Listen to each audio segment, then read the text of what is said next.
مرتبہ ایک صحابی حضرت ابو ایوب انصاری رضی اللہ تعالی عنہ بیٹھے ہوئے تھے کہ ایک شخص آیا اور آ کر کہنے لگا کہ اے اللہ کے رسول، میں آپ سے کچھ معلوم کرنا چاہتا ہوں، مجھے یہ بتائیں کہ میں کون سے ایسے کام کروں کہ جن کی وجہ سے میں جنت کے قریب ہو جاؤں اور جہنم سے دور ہو جاؤں۔ تو آپ علیہ الصلاۃ والسلام نے ارشاد فرمایا کہ سب سے پہلے تو آپ اللہ کی عبادت کریں، سب سے پہلے اللہ کی عبادت کریں۔ اللہ کی عبادت کیا ہے؟ پچھلے جمعے کو بتایا ہے۔ اللہ کی عبادت کیا ہے؟ پچھلے جمعے کو تفصیل سے بتایا گیا ہے۔ مختصر بتا دیتے ہیں، آپ علیہ الصلاۃ والسلام نے فرمایا کہ سب سے پہلے چاہیے کہ اللہ کی عبادت کرو۔ اللہ کی عبادت میں سب سے پہلا کام نمازوں کی پابندی کرو۔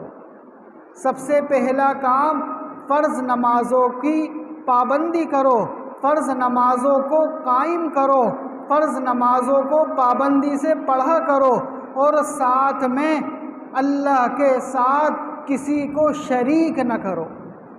کسی کے ساتھ شریک کرنے کا سادہ سا مقصد تو یہ ہے کہ بتوں کی عبادت نہ کرو، غیر اللہ کی عبادت نہ کرو، اللہ کے علاوہ کسی اور سے نہ مانگو، اللہ کے علاوہ کسی اور کے سامنے سجدہ نہ کرو، اللہ کے علاوہ کسی کو اپنا حاجت روا نہ سمجھو، اللہ کے علاوہ کسی کے سامنے اپنی حاجت کو نہ رکھو۔ یہ تو صاف صاف اس کا مقصد ہے۔ اسی طرح ایک ہوتا ہے شرک اصغر۔ شرک اصغر کیا ہے؟ کہ جس وقت نماز کا حکم اللہ نے دے دیا کہ فجر کی نماز پڑھو، لیکن فجر کی نماز نہیں پڑھتے، ضائع کر دیتے ہیں، تو یہ بھی اللہ کی نافرمانی میں شمار ہوتا ہے۔ گویا کہ نماز کا نہ پڑھنا اللہ کی بڑائی کو نہ ماننے کے مترادف ہے۔ اسی طرح چاہیے کہ سب سے پہلے نمازوں کا اہتمام کریں۔ اللہ تعالیٰ نے جن چیزوں سے منع فرمایا ہے ان سے دور رہیں۔ مثال کے طور پر اللہ نے فرمایا سود سے بچو، سود سے بچو۔ سود سے اپنے آپ کو بچانا یہ اللہ کی عبادت ہے، اور سود سے اپنے آپ کو نہ بچانا یہ اللہ کی نافرمانی ہے۔ اسی طرح اللہ نے فرمایا حرام مال سے بچو۔ حرام مال سے بچنا یہ اللہ کی عبادت ہے، حرام کمائی سے نہ بچنا یہ اللہ کی نافرمانی ہے۔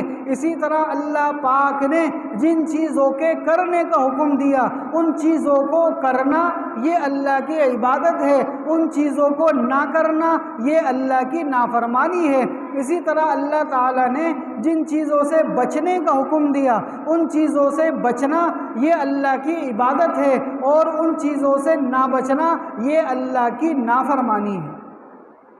تو فرمایا سب سے پہلے اللہ کی عبادت کرو، دوسرے نمبر پر اللہ کے ساتھ شریک نہ کرو، تیسرے نمبر پر فرمایا اگر زکوٰۃ فرض ہو جائے تو زکوٰۃ ادا کرو، چوتھے نمبر پر فرمایا کہ جب رمضان المبارک کا مہینہ پالو تو رمضان کے روزے رکھو، اور پانچویں نمبر پہ فرمایا کہ صلہ رحمی کرو۔